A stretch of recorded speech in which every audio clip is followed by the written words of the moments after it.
COVID-19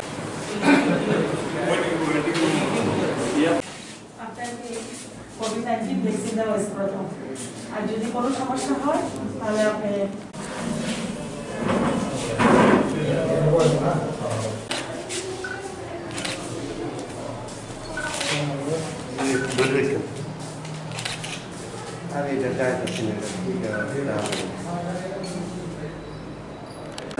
প্রত্যেকটা টিমে 25 জন beneficiary এই মক ট্রায়াল বা ড্রাই রানে বেনিফিশিয়ারি অংশ নেবে। এখন অবধি 2 জন এসেছে, চলছে ভ্যাকসিনেশন। 2টি টিমে 2টি সেশন সাইটে চলছে, ভালোই চলছে। মানে টোটাল প্রক্রিয়াটা কিভাবে হচ্ছে? টোটাল প্রক্রিয়াটা অ্যাকচুয়ালি এটা একটা মক ট্রায়াল বা ড্রাই রান, এটা প্রিপারেশন আর কি, কীরকম সবাই আমরা প্রিপেয়ার্ড কিনা সেই হিসেবে টিমগুলোকে সেট আপ করা হয়েছে এবং বেনিফিশিয়ারিও যারা প্রকৃত বেনিফিশিয়ারি ওদেরকেই সিলেক্ট করা হয়েছে, কিন্তু এটা একটা ট্রায়াল চলছে।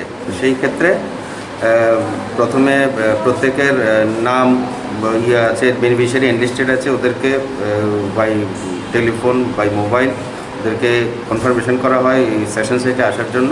তারপরে এলে ওদের বেনিফিশিয়ারিকে আইডেন্টিফিকেশান করে তারপর প্রথমে অবজারভেশন ওয়েটিংয়ে থাকতে হয়, ওয়েটিংয়ের পরে তারপর ভ্যাকসিন রুমে আসতে হয়। ভ্যাকসিন রুমে ভ্যাকসিন দেওয়ার পর কোনো অ্যাডভার্স এফেক্ট বা কোনো রকম রিয়াকশান হচ্ছে কিনা সেটা ডিটারমিন করার জন্য 8 ঘন্টা ওদেরকে অবজারভেশন রুমে থাকতে হবে। এখানে সব ব্যবস্থা আছে। অবজারভেশন রুমে 8 ঘন্টা থাকার পর তারপর ওরা ফিরে যাবেন বাড়িতে। তো এখানে বেনিফিশিয়ারি কারা, মানে আজকে বেনিফিশিয়ারি কাদের?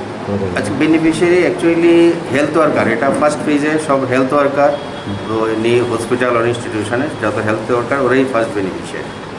ওকে স্যার, গুড নেম আর ডেজিগনেশন? ডক্টর আশিস কুমার কর।